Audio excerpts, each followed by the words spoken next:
بسم اللہ الرحمن الرحیم اللہم صلی وسلم وبارک علی سیدنا و مولانا محمد اجود الخلق وعلی آلہ وصحبہ اجمعین۔ معزز سامعین و حاضرین، اس مرتبہ نبی کریم صلی اللہ علیہ وآلہ وسلم کے 1500ویں جشن ولادت کی تیاریاں ہو رہی ہیں اور تمام عاشقان مصطفیٰ بڑے پرجوش ہیں۔ دنیا کے کونے کونے میں اس جشن ولادت کو ایک یادگار کے طور پر اور خصوصیت کے ساتھ منانے کے لیے سب عاشقان مصطفیٰ پرجوش ہیں۔ ایسے میں چند گزارشات آپ کی خدمت میں عرض کرنا چاہتا ہوں۔ ہمیں یہ 1500واں جشن میلادت کچھ انوکھے طریقے سے منانے کی کوشش کرنی چاہیے۔ اس حوالے سے ہمیں اپنی فکری عملی تربیت کی بہت زیادہ ضروری ہے اور روحانی اعتبار سے اپنے آپ کو تیار کرنے کی ضرورت ہے۔ فکری طور پر، علمی طور پر مضبوط ہونے کی اور نبی کریم صلی اللہ علیہ وآلہ وسلم کی سیرت طیبہ سے متعلق ضروری علم حاصل کرنے کی بہت زیادہ ضرورت ہے۔ میں آپ سے گزارش کروں گا، آپ خود، آپ سے متعلقہ جتنے لوگ ہیں، کوشش کریں کہ حضور علیہ الصلاۃ والسلام کی سیرت طیبہ کی کوئی کتاب ضرور پڑھیں۔ اس میں مختصر بھی ہے، درمیانی بھی ہے اور ایک طویل کتاب بھی موجود ہے، بلکہ بہت ساری سیرت کی کتابیں موجود ہیں۔ میں آپ سے گزارش کروں گا، اگر آپ مختصر سیرت کی کتاب پڑھیں اور آپ کے پاس اتنا وقت نہ ہو تو سیرت رسول عربی مولانا نور بخش توکلی رحمۃ اللہ علیہ کی بہت خوبصورت مختصر سیرت کا خوبصورت مجموعہ ہے، وہ پڑھیں۔ اس سے تھوڑا سا تفصیلی پڑھنا چاہتے ہیں تو عشق و محبت میں ڈوب کر لکھی گئی کتاب سید الورا جو 3 والیوم پر مشتمل ہے، وہ پڑھیں۔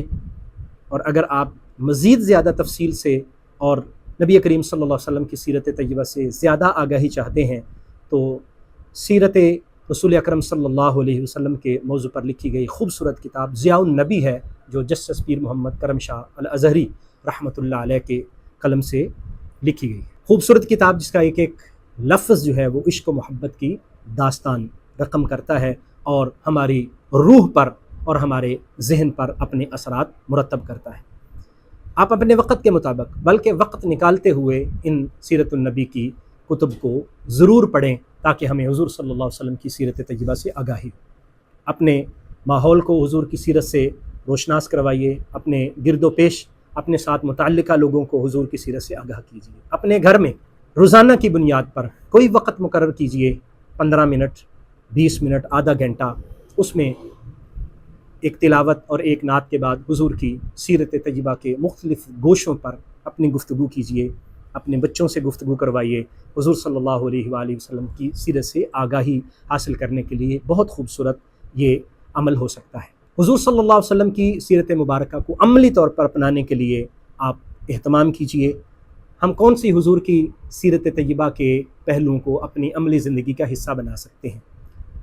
کوشش کیجیے خود، اپنے بچوں کو، اپنے متعلقہ لوگوں کو اس حوالے سے موٹیویٹ کیجیے کہ وہ حضور صلی اللہ علیہ وسلم کی سیرت طیبہ، حضور کے اسوہ حسنہ میں سے کسی پہلو 1، 2، 3، 4، 5 جتنا ممکن ہو سکے اس کو اپنی عملی زندگی کا ضرور حصہ بنائیں تاکہ ہم حضور صلی اللہ علیہ وآلہ وسلم کے اسوہ حسنہ کے قریب ہو سکیں۔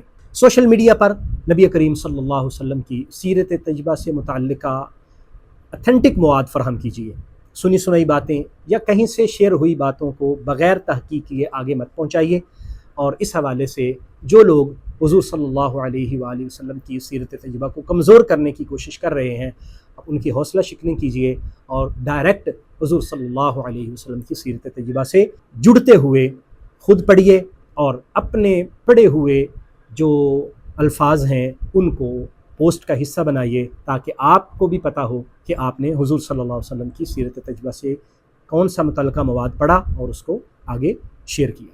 انشاءاللہ اس سے ہم اچھے طریقے سے نبی کریم صلی اللہ علیہ وسلم کی سیرت طیبہ کو سیلیبریٹ کر سکیں گے۔ اپنے محلے میں، اپنے ارد گرد حضور صلی اللہ علیہ وسلم کی سیرت طیبہ کے ایسے پروگرام ترتیب دیجیے جو افراط و تفریط سے منزہ ہوں، جس میں قطعاً کسی صحابی، کسی اہل بیت کے فرد یا حضور صلی اللہ علیہ وآلہ وسلم سے تعلق رکھنے والے کسی فرد کی بے ادبی نہ ہو۔ اہل بیت کا ذکر کرتے ہوئے صحابہ کی اہانت نہ کی جائے، صحابہ کا ذکر کرتے ہوئے اہل بیت کی توہین نہ کی جائے۔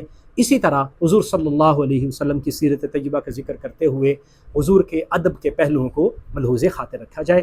میں امید کرتا ہوں کہ انشاءاللہ یہ 1500واں یوم ولادت ہمارا منفرد ہوگا اور اس کو ہم ایک علیحدہ طریقے سے منانے کی کوشش کریں گے۔ آپ کا بہت شکریہ۔ السلام علیکم ورحمۃ اللہ وبرکاتہ۔